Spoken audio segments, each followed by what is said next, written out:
Demikian juga Roh membantu kita dalam kelemahan kita, sebab kita tidak tahu bagaimana sebenarnya harus berdoa. Ya, kelemahan manusia adalah tidak tahu bagaimana harus berdoa. Itu kelemahan manusia alamiah ya.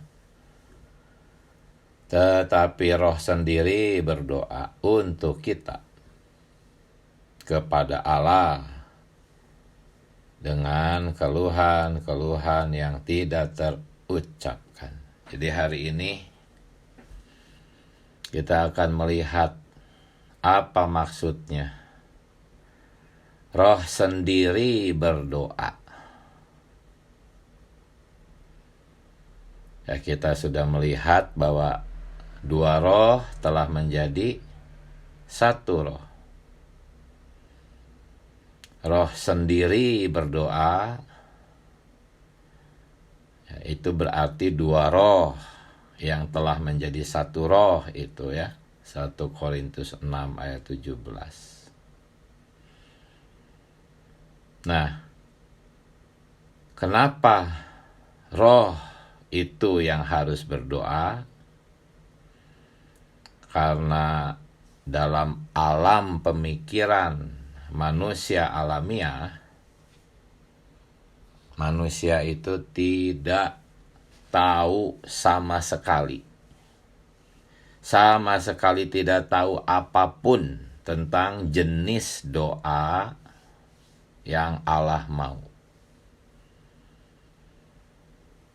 Benar-benar manusia alamiah itu sama sekali tidak tahu apapun ya tentang jenis doa yang Allah mau. Itulah sebabnya mengapa Roh sendiri harus berdoa. Ya, di FKKP ada Yakobus 5 ayat 17. Saya akan bacakan menurut teks aslinya. Elia adalah manusia biasa, sama seperti kita. Dan ia berdoa dengan doa.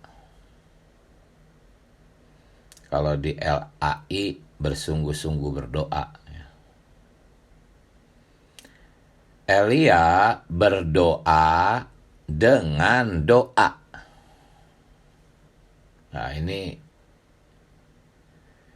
ungkapan yang khusus ya, yang asing mungkin bagi kebanyakan orang Kristen. Berdoa dengan doa. Apa maksudnya? Artinya kita bisa paham bahwa ada banyak orang berdoa tetapi bukan dengan doa. Jadi berdoa dan doa itu beda. Tidak semua orang yang berdoa yang diakui sebagai doa gitu. Tetapi Elia diakui.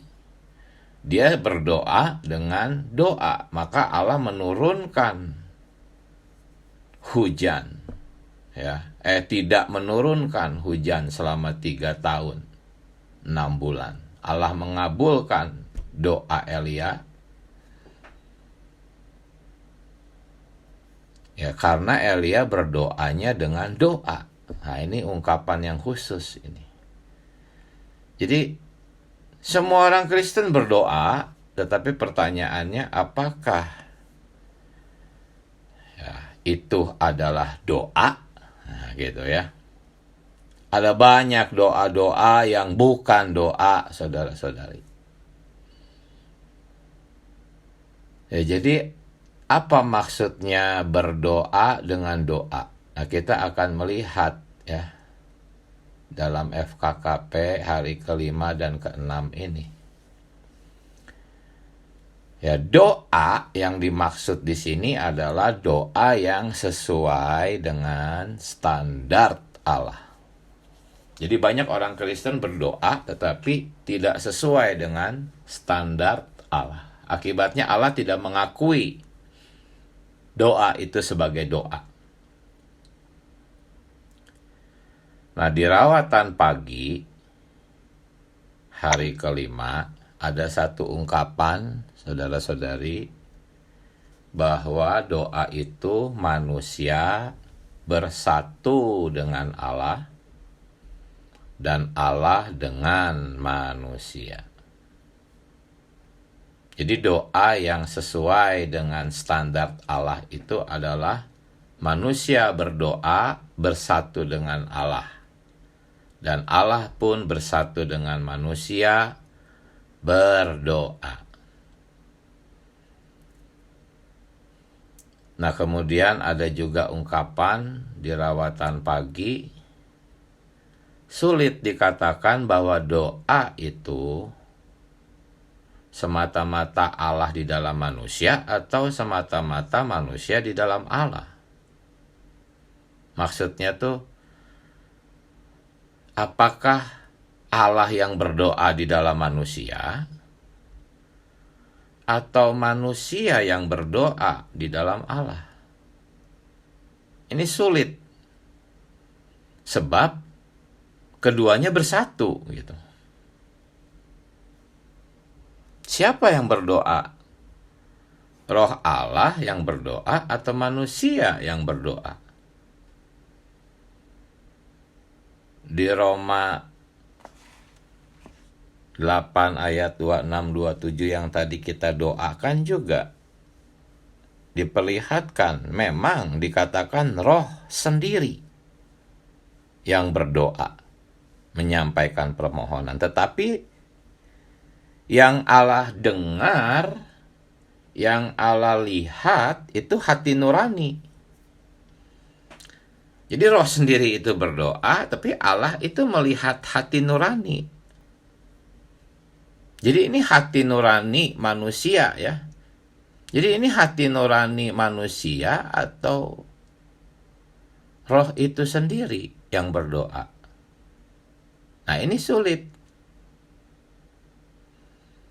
Kenapa? Karena dua roh itu telah berbaur menjadi satu. Hati nurani itu kan bagian dari roh manusia. Di satu sisi, Roma 8 ayat 26 mengatakan roh itu sendiri berdoa. Di sisi lain, yang Allah lihat, yang Allah dengar, yang Allah perhatikan tuh hati nurani manusia. Jadi, itulah sebabnya dikatakan tadi di rawatan pagi itu sulit dikatakan bahwa doa itu semata-mata Allah di dalam manusia atau semata-mata manusia di dalam Allah. Allah sendiri yang berdoa atau manusia yang berdoa. Nah, dari sini kita bisa melihat makna yang lebih dalam dari dua roh yang telah berbaur menjadi satu roh. Ya, 1 Korintus 6 ayat 17. Nah, sekarang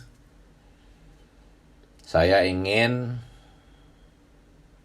memperhatikan mengenai kebersatuan ini. Allah bersatu dengan manusia berdoa. Bagaimana ini dalam pengalaman kita?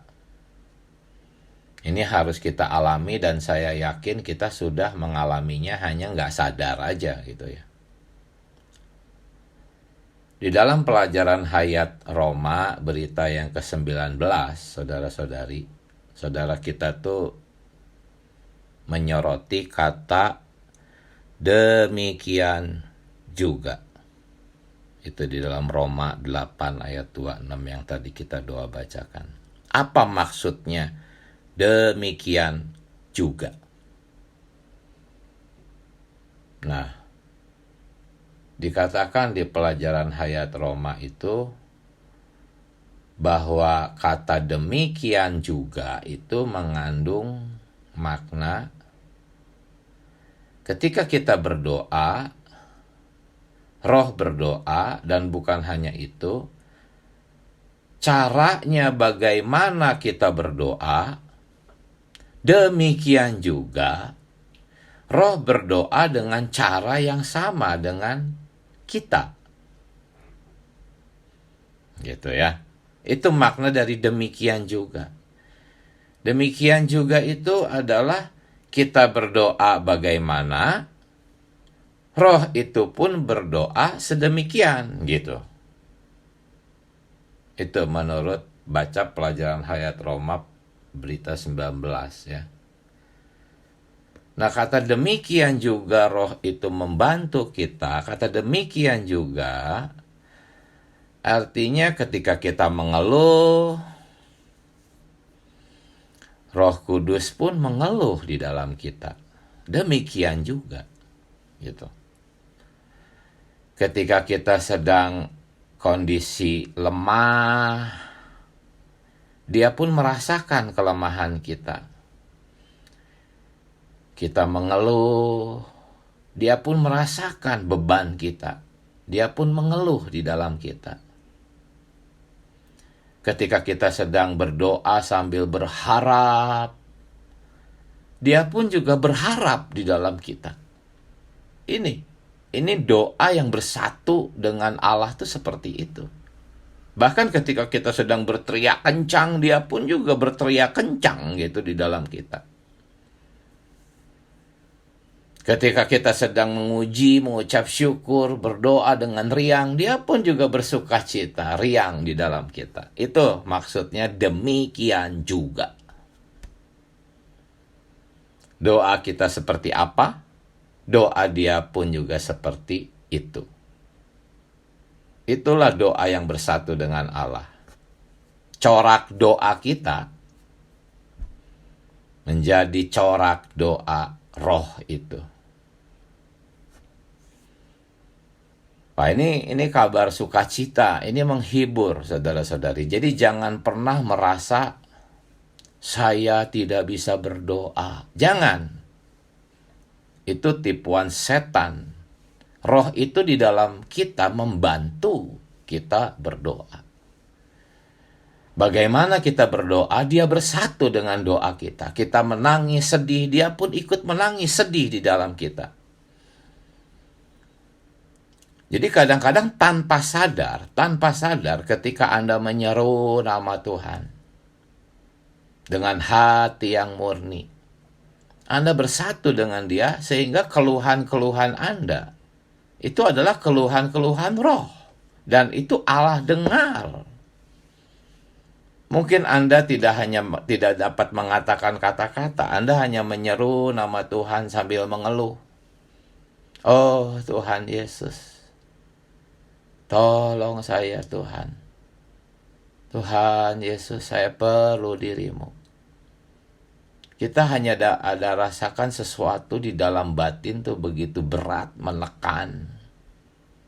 Tapi nggak tahu ada apa, kita nggak mengerti.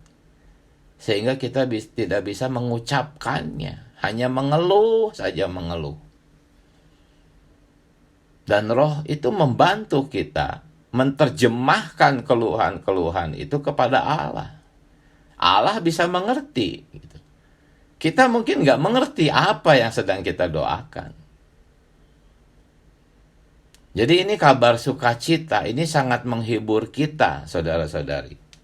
Anda bisa berdoa dengan doa. Ya. Seperti yang Elia lakukan, berdoa dengan doa. Anda pun bisa. Karena ada roh yang membantu kita. Jadi inilah kesalahpahaman banyak orang Kristen. Orang Kristen menyangka kalau seseorang berdoa oleh Roh Kudus itu jadi manusia super gitu ya.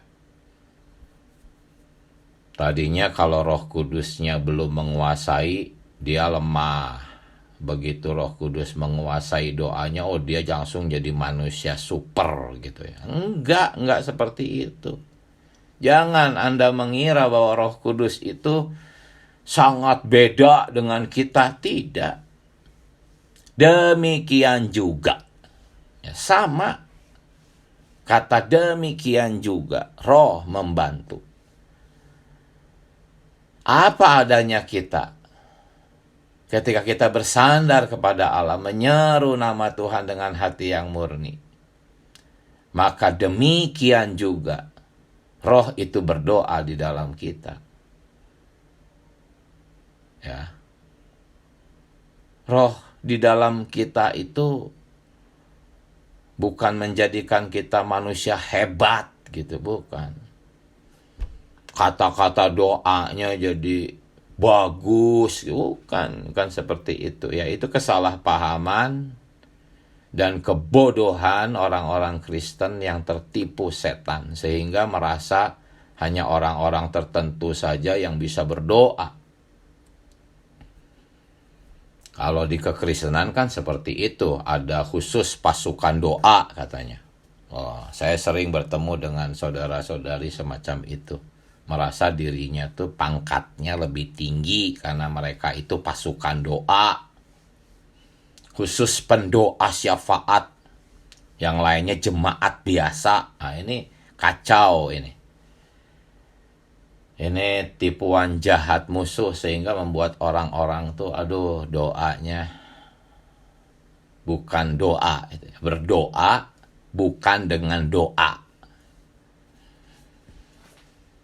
Oh Tuhan Yesus. Jadi di pembacaan hari ini juga ya, yang di halaman 81, bahwa doa yang sesuai standar Allah itu adalah doa dua pihak, saudara-saudari. Saya coba bacakan ini. Pembacaan hari ini di halaman 81. Doa yang sejati adalah Roh Kudus di dalam manusia, melalui manusia, mengekspresikan kehendak Allah.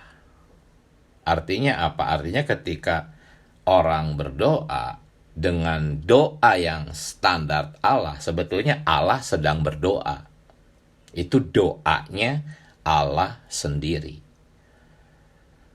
Dua roh berbaur berdoa. Kemudian dengan kata lain, doa-doa yang sejati adalah doa-doa yang melibatkan dua pihak. Ya. Jadi bukan hanya manusia sendirian berdoa kepada Allah, tetapi ini adalah Roh Kudus berbaur dengan manusia, mengenakan manusia, dan bersatu dengan manusia dalam doa. Jadi ingat ya, judul kita minggu ini tuh tinggal di dalam Kristus. Ingat. Dan tinggal di dalam Kristus ini, hari kelima ini membicarakan dari pemahaman tentang doa. Doa yang tinggal di dalam Kristus. Yaitu doa dua pihak, bukan hanya Roh Kudus yang berdoa, tetapi Roh Kudus berbaur dengan manusia. Bahkan dikatakan Roh Kudus itu sebenarnya mengenakan manusia berdoa. Wah, luar biasa ya. Bukan Roh Kudus yang di atas langit gentayangan, bukan seperti itu. Itu kebanyakan pemikiran orang Kristen tentang Roh Kudus seperti itu, gentayangan di langit. Roh Kudus itu mengenakan manusia berdoa, bersatu dengan manusia di dalam doa. Jadi tinggal di dalam Kristus itu sebenarnya seperti ini. Terus-menerus berdoa itu sebetulnya seperti ini. Karena roh itu terus-menerus berdoa. Asal kita kembali ke dalam roh, pasti kita bisa berdoa terus-menerus. Tak putus-putusnya. Jadi doa yang sesuai standar Allah itu kelihatannya manusia yang sedang berdoa. Tetapi sebetulnya di dalam manusia itu Roh Kudus sedang berdoa. ya, mengekspresikan doa yang sama. Walaupun Roh Kudus itu yang berdoa, tetapi kita tidak pasif, kita tidak diam, kita sendiri sadar gitu. Kita sendiri berbaur, kesadaran roh itu menjadi kesadaran kita, kita juga ikut berdoa dalam satu kesatuan, dalam doa yang sama, pada waktu yang sama. Inilah doa dua pihak yang kita lihat di FKKP hari kelima. Nah, doa dua pihak ini, saudara-saudari, juga adalah doa dua arah. Ya, kalau doa-doa alamiah, doa-doa manusia alamiah, ego, itu adalah doa satu arah. Yaitu manusia datang ya, mengarahkan doanya kepada Allah. Itu bukan doa, saudara-saudari. Doa itu melibatkan dua pihak dan doa itu dua arah. Kenapa orang berdoa satu arah? Karena mereka menyangka bahwa mereka tuh bisa berdoa gitu. Mereka tuh tahu bagaimana caranya berdoa sehingga mereka doanya satu arah.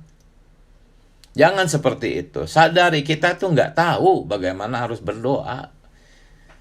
Kita harus berdoa, Tuhan, aku tidak tahu, aku lemah, aku tidak mengerti bagaimana caranya doa, Tuhan. Karena itu marilah Tuhan, Engkau mengalir ke dalamku, aku ke dalammu.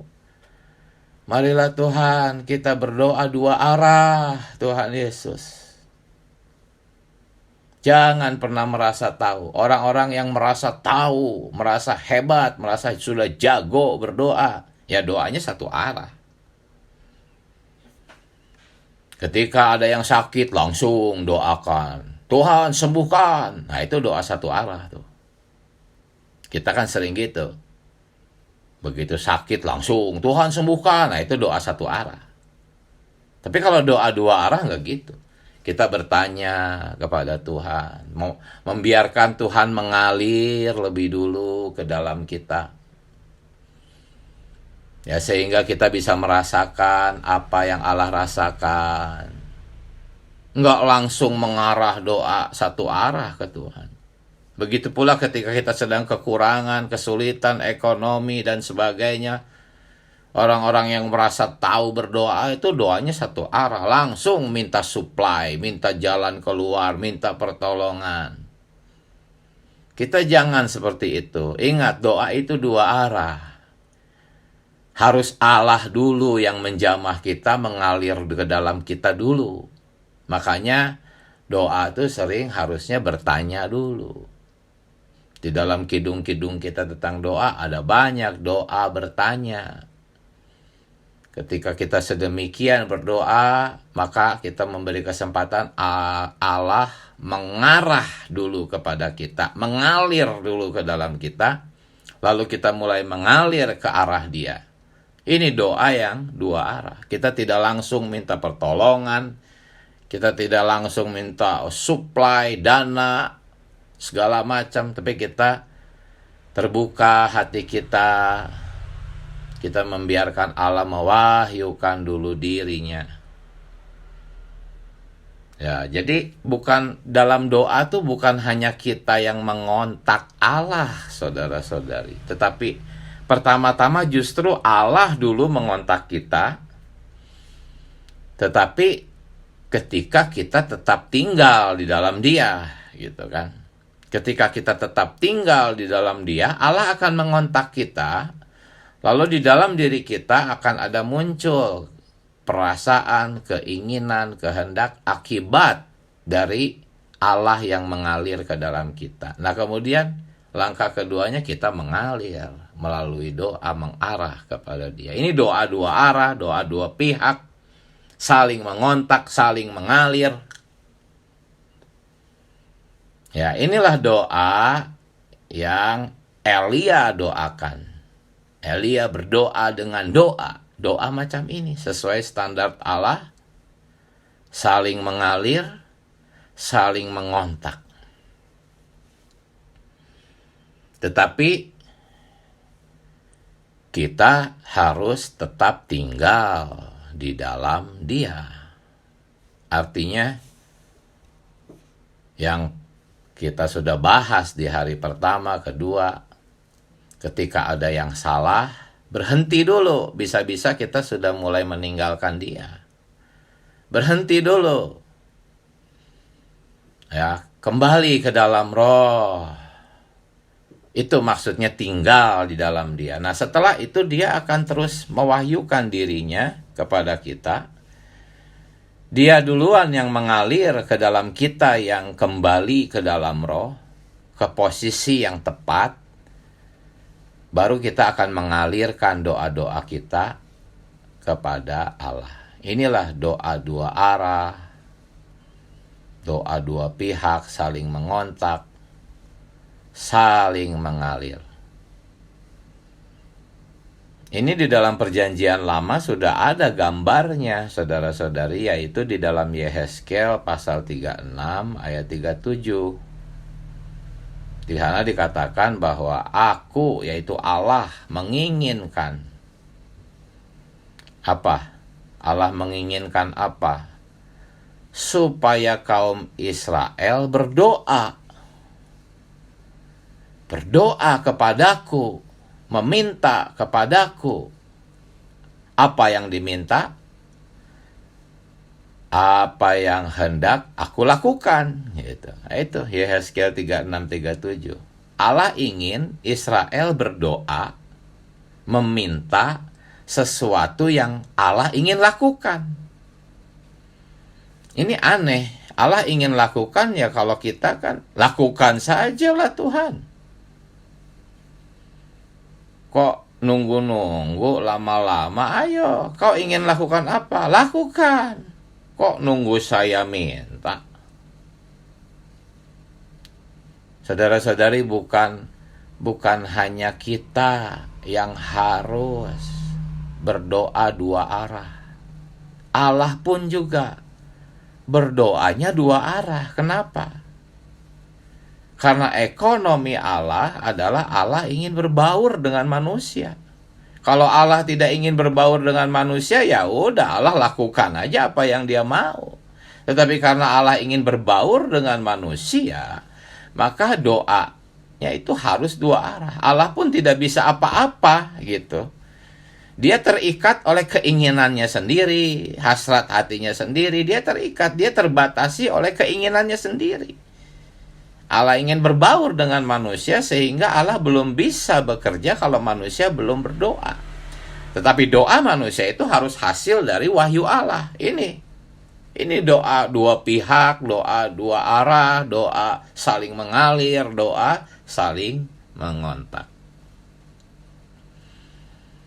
Jadi prinsipnya itu adalah pertama-tama kaum Israel itu tinggal dalam posisi yang tepat, tinggal di dalam posisi yang tepat untuk dapat mendengar firman Allah. Kalau posisi Anda tidak tepat, Anda tidak kembali ke dalam Roh, Anda tidak tinggal di dalam Kristus, maka sulit kita menerima beban Allah, kehendak Allah.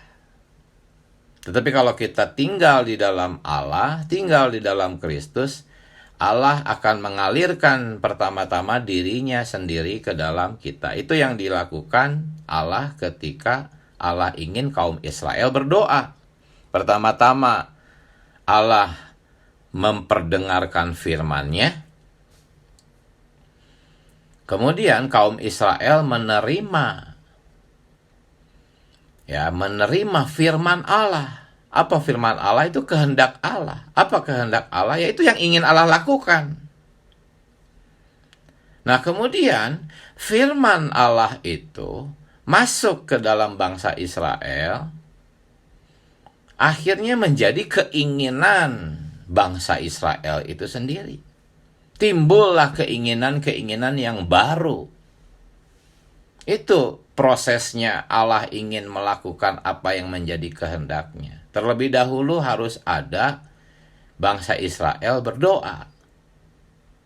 Tetapi doa ini adalah hasil dari keinginan Allah yang ditransferkan melalui firman ke dalam manusia, sehingga keinginan Allah itu menjadi keinginan manusia. Dan langkah keempatnya adalah manusia itu meminta. Meminta. Itu prinsip yang di hari ke-6 ada 4 bagian di dalam Yohanes 15 ayat 7. Sama seperti yang tadi Yehezkiel 36-37, itu 4 bagian. Pertama, bangsa Israel dalam posisi yang tepat. Kemudian Allah berfirman. Ketiga, firman itu menciptakan keinginan di dalam manusia. Keempat, manusia meminta. Itu yang di dalam Yohanes 15 ayat 7, 4 bagian itu. Jikalau kamu tinggal di dalam aku, ini bagian yang pertama nih, kamu tinggal di dalam aku. Bagian keduanya, firmanku tinggal di dalam kamu. Bagian ketiganya, di dalam diri kita ada kehendak, ya, apa yang kamu kehendaki. Bagian keempatnya, mintalah. Itu, saudara-saudari. Jadi pertama-tama kita kembali ke dalam roh. Ketika kita menyadari ada yang salah ini, kehilangan damai, kehilangan sukacita, ada tekanan, ada perasaan maut, segera berhenti, kembali ke dalam roh. Ini tinggal di dalam dia. Ini langkah pertamanya, bagian pertama. Ketika kita tinggal sedemikian, Allah akan memberikan firman-Nya. Ya. Entah itu melalui sidang-sidang, entah kita menuntut pribadi, Allah akan memberikan firman-Nya. Itu bagian yang kedua. Bagian ketiga tuh, firman itu menjadi keinginan kita. Menjadi hasrat hati kita. Dan keempat, mintalah. Nah, kalau sudah sedemikian, hasilnya ya Tuhan pasti akan mengerjakan, mengabulkan doa-doa yang macam itu. Tapi orang-orang Kristen yang alamiah itu berpikir, haleluya, kita boleh minta apa saja, yuk kita minta. Sama itu orang-orang yang mengaku hamba Tuhan pun juga begitu. Langsung minta, doain, kesembuhan dan sebagainya. Hasilnya banyak yang gak sembuh, kecewa. Ya, hasilnya ya tetap aja bangkrut usahanya, gak ada pertolongan. Banyak orang kecewa itu sebetulnya. Karena doa-doa yang tidak berkhasiat. Oh Tuhan Yesus, semoga kita berdoa dengan doa, ya, doa yang sesuai standar Allah. Itu yang disampaikan hari ke-6. Ya, poin B, ketika kita tinggal di dalam Tuhan, garis besarnya ya, dan firman-Nya tinggal di dalam kita, akan ada hasrat di dalam kita yang berasal dari firman-Nya. Poin 1, kita akan menjamah perasaan Tuhan dan memahami maksud-Nya. Maka dengan spontan kita akan memiliki hasrat-Nya di dalam kita. Poin 2, hasrat-Nya akan menjadi hasrat kita dan Dia inginkan. Yang Dia inginkan akan menjadi yang kita inginkan dan kita akan berdoa menurut hasrat ini. Poin ketiga, Tuhan akan menjawab doa seperti ini. Karena ini berasal dari tinggalnya kita di dalam Tuhan. Dan dari firman-Nya tinggal di dalam kita. Oh Tuhan Yesus. Akhirnya saudara-saudari, Roma 8 ayat 26-27 yang tadi kita doa bacakan diakhiri dengan ya, Allah menyelidiki maksud roh itu, yaitu bahwa ia sesuai dengan kehendak Allah, berdoa. Berdoa untuk apa? Untuk gereja. yaitu orang-orang kudus di sini tuh gereja. Saudara-saudari, berapa banyak kita berdoa untuk gereja? Mungkin kalau kita ada masalah kita bisa menangis. Keluarga kita ada masalah kita bisa menangis. Anak kita ada masalah kita bisa menangis. Cuman pernah nggak menangis untuk gereja? Pernah nggak? Begitu mengasihi gereja sehingga Anda berdoa untuk gereja, karena sebetulnya hasrat hatinya di dalam doa adalah ujung-ujungnya itu untuk gereja, bukan untuk kebutuhan pribadimu, bukan untuk egomu. Itu Roma 8, 26, 27 diakhiri oleh Allah mengerti maksud roh itu. Roh itu berdoa untuk orang-orang kudus. Orang-orang kudus di sini gereja. Ya, di Romawi 4 yang hari ke-6 garis besar dikatakan ketika kita tinggal di dalam Kristus dan Kristus tinggal di dalam kita, kita bisa memiliki kehidupan gereja. Kenapa Anda tidak memiliki kehidupan gereja? Kenapa penghidupan gereja Anda kurang normal? Karena Anda kurang pengalaman ini, yaitu berdoa dengan roh itu bersatu untuk gereja. Oh, saudara-saudari, milikilah mitra-mitra doa. Doalah, berdoalah. Kadang-kadang kalau sendirian kita sulit berdoa untuk gereja. Tetapi kalau ada mitra doa, mudah untuk kita berdoa bagi gereja. Jangan sendirian, miliki mitra-mitra doa. Ya, Romawi 4 yang poin A garis besar hari ke-6. Kita bisa memiliki kehidupan gereja yang sejati hanya melalui hidup di dalam roh perbauran. Kita harus tinggal di dalam roh perbauran ini bagi kehidupan gereja.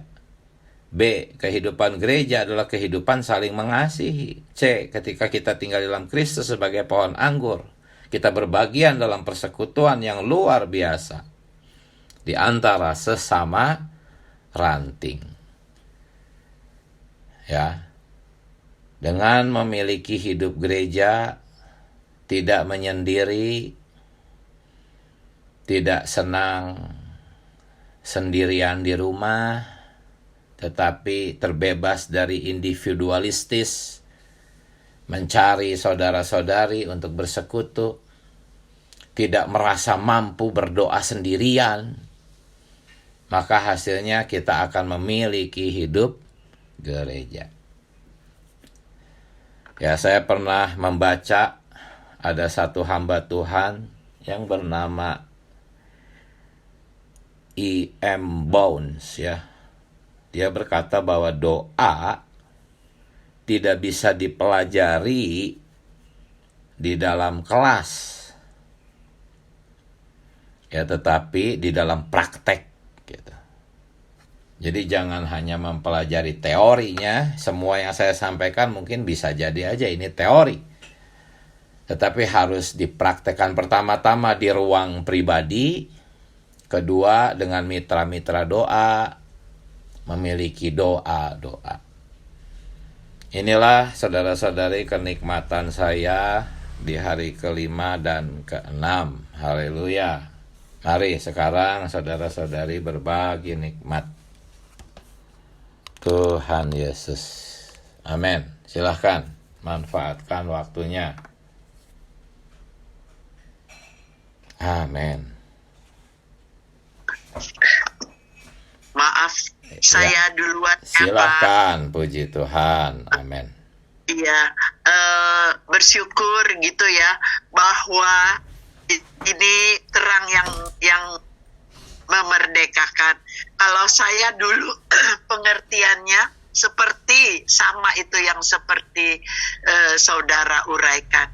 Jadi berdoanya di dalam bahasa roh, karena jadi itu bahasa roh itu kayaknya ditekankan supaya kita berdoa di dalam roh. Maksudnya di dalam roh itu di dalam bahasa roh. Karena bahasa roh itu katanya bahasa malaikat. Jadi setan nggak tahu katanya bahasa itu. Jadi berusaha ditekankan jemaat itu untuk berbahasa roh supaya bisa berdoa. Tapi bersyukur ya melalui hari ini terang ditambahkan bahwa roh di dalam kita bersama dengan roh Allah ya sudah bersatu ya, justru roh itu yang berdoa bersama-sama kita, karena roh Allah kita mencari kehendak Allah bersama dengan roh itu ya. Tentu Tuhan kasih gitu kehendaknya dan kita doakan, baru kita mengerti kehendak Allah, dan mengerti kehendak Allah ya kita akan laksanakan. Jadi jauh sekali pengertian doa yang saya dulu mengerti dengan sekarang. Bersyukur gitu ya, pengertian ini benar, dan saya tahu sekarang roh saya bersama dengan Roh Kudus yang menjadi roh yang majemuk itu ya, yang akan menyelidiki hati Allah ya, dan dia akan mengasih tahu kepada kita ini hati Allah begini, dan kita akan berdoa. Kayaknya begitu, benar apa enggak ya Pak? Itu yang saya mengerti sekarang, bukan dengan bahasa roh, karena bahasa roh pun saya nggak mengerti terjemahannya. Ya, terima kasih untuk terang yang ditambahkan supaya berdoa dengan benar. Amin. Puji Tuhan. Baik, bagus. Silahkan saudara-saudari yang lain. Oh Tuhan Yesus. Amin. Mari saudara-saudari. Amin. Amin. Kalau saya dapatnya tidak boleh keluar dari roh itu ya saudara. Jadi memang begitu sekalinya berpaling dari roh ya semuanya gelap. Kan dikatakan roh adalah terangnya. Jadi ini tahu kehendak Tuhan ya, harus terus-terus saja melatih roh. Tapi juga perlu bersekutu dengan saudara-saudari ya, supaya makin perkaya dan perasaan Tuhan. Amin. Oh Tuhan Yesus. Amin. Puji Tuhan. Oh Tuhan Yesus. Mari silahkan yang lain, masih cukup banyak waktu. Amin.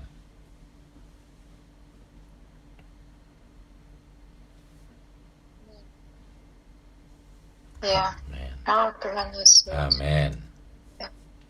Oh Tuhan Yesus, kalau kita itu tidak tahu bagaimana cara berdoa kepada Tuhan dengan tepat, memang itu wajar ya saudara, karena setelah manusia jatuh dalam dosa, manusia ini berpaling kepada Allah ya, berpaling dari Allah, yang meninggalkan Allah, menolak Allah, sehingga tidak ada hubungannya dengan Tuhan, tidak ada hubungannya dengan Allah, ada sangkut pautnya dengan Allah ya. Manusia berpusat kepada diri sendiri, semua hasrat hatinya itu hanya untuk dirinya sendiri.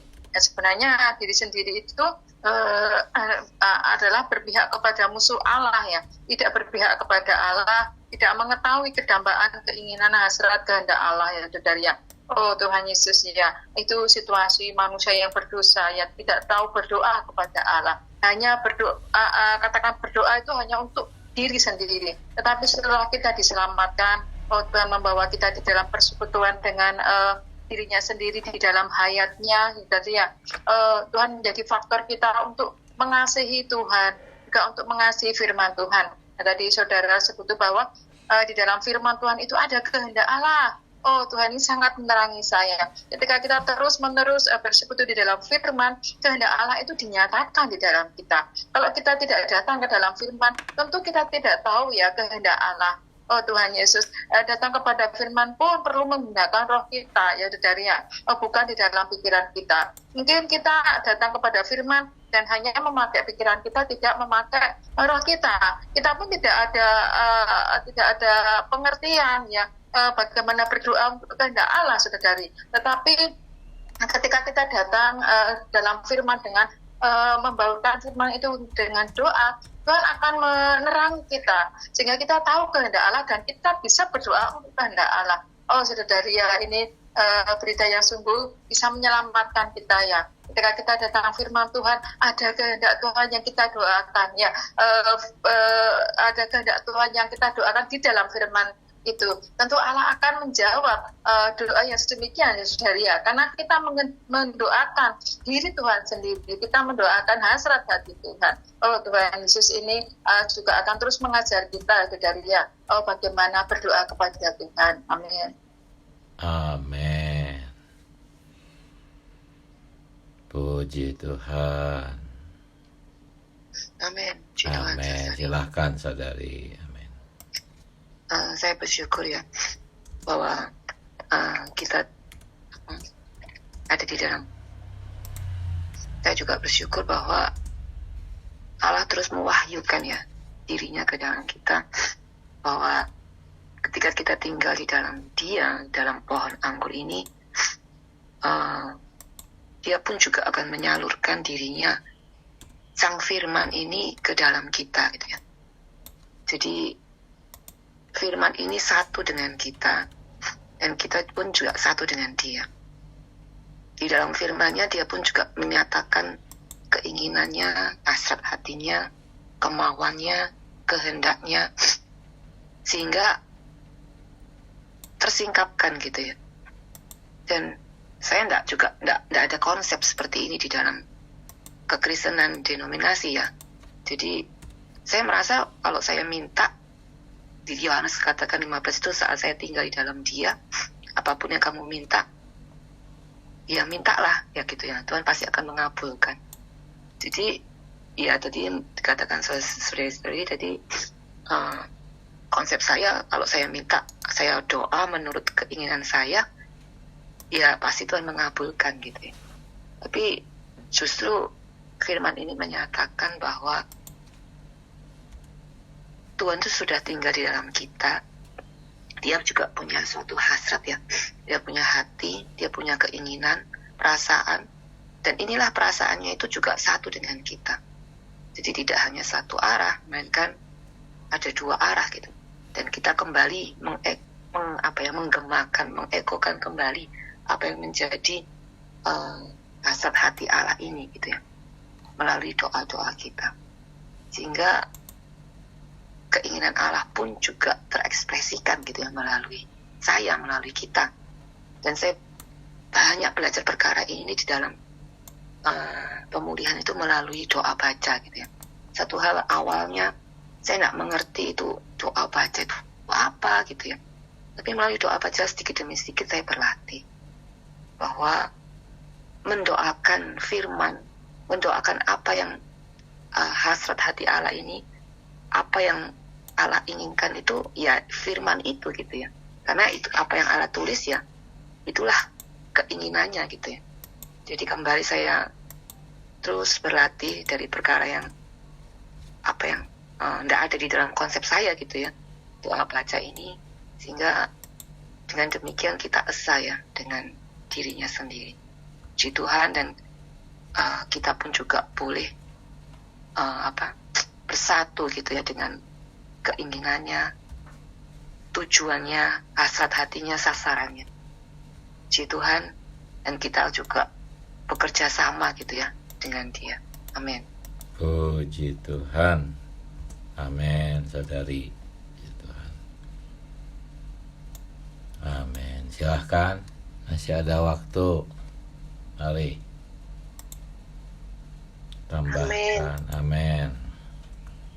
Amin. Puji Tuhan ya.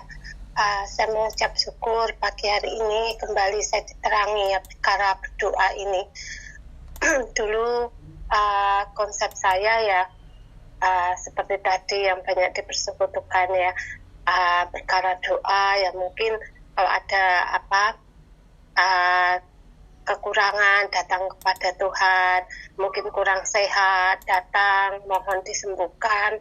Tetapi sungguh terang pagi hari ini kembali menerangi ya bahwa perkara doa ini tidak hanya kita datang saja ya, tidak hanya satu arah ya, tetapi dua arah, yaitu bagaimana kita perlu tinggal di dalam Tuhan, tentunya adalah di dalam roh senantiasa ya.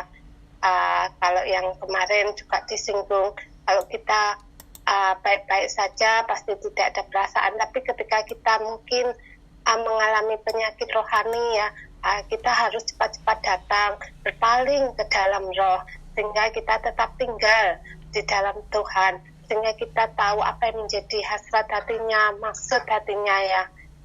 Nah, doa ini adalah doa dua pihak yang sudah berbaur ya, sehingga kita tahu apa yang menjadi hasrat dan hati Tuhan, sehingga yang kita doakan ini bukan keinginan kita ya, tetapi adalah diri Allah. Nah, jadi mintalah apa saja ya, dulu konsep saya mintalah apa saja berarti apa yang saya inginkan, ternyata ini adalah hasil dari kita menikmati Dia, perbauran ini, sehingga kita tahu apa yang Tuhan dambakan ya, kita pun juga mendoakan sehingga Tuhan mengabulkan ya, karena itu adalah keinginan Tuhan itu sendiri. Kita mendoakan bersama-sama. Amin. Puji Tuhan. Puji Tuhan. Amin. Ya, masih ada waktu, silahkan saudara-saudari yang lain. Amin.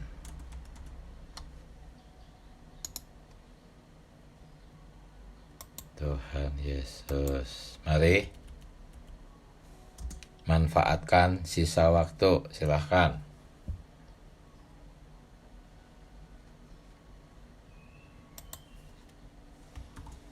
Amin, silahkan.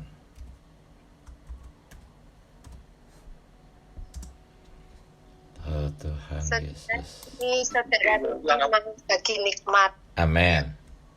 Ya, puji Tuhan, saudari ya.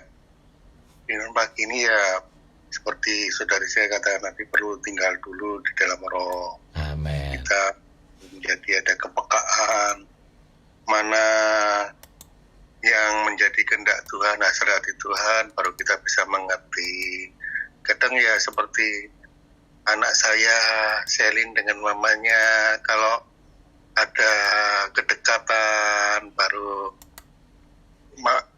Selin bisa mengerti kehendak mamanya bahwa ini salah, ini benar, juga untuk apa yang menjadi hasrat hati Allah yang perlu didoakan, baru mengerti.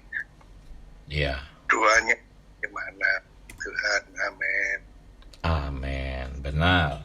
Ya, saudara, puji Tuhan. Amin. Ya, jadi kita mau berlatih ya. Sebetulnya yang Allah kehendaki itu bukan kita berdoa, bukan pelajaran tentang doa ini tuh sebetulnya. Tetapi yang Allah kehendaki itu adalah kita tinggal di dalam Dia, konteksnya itu. Kemudian Dia menyebar, menjenuhi kita. Sasarannya bukan supaya kita jadi pinter berdoa ya, bukan untuk mempelajari cara berdoa ya, bukan. Apalagi supaya keinginan kita terkabul, wah itu ngaco. Jadi semua perkara doa yang kita bicarakan pagi ini, ingat konteksnya itu adalah kita tinggal di dalam Kristus, itu kehendak Allahnya, di sana poinnya. Ya, dengan kita tinggal di dalam Kristus, Dia punya kesempatan untuk terus menyebar, menjenuhi, memenuhi kita. Nah, doa itu sarananya, ya, salah satu sarana yang paling penting. Gitu. Nah, terus-menerus berdoa itu adalah akibat dari kita tinggal di dalam Dia. Tuhan sendiri yang akan memimpin kita untuk memasuki pengalaman ini. Amin. Mari kita menyeru nama Tuhan. Amin.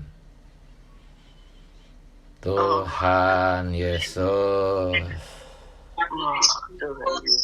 Tuhan, hari ini kami diperkaya Amin. untuk dapat tinggal di dalam Kristus Amin.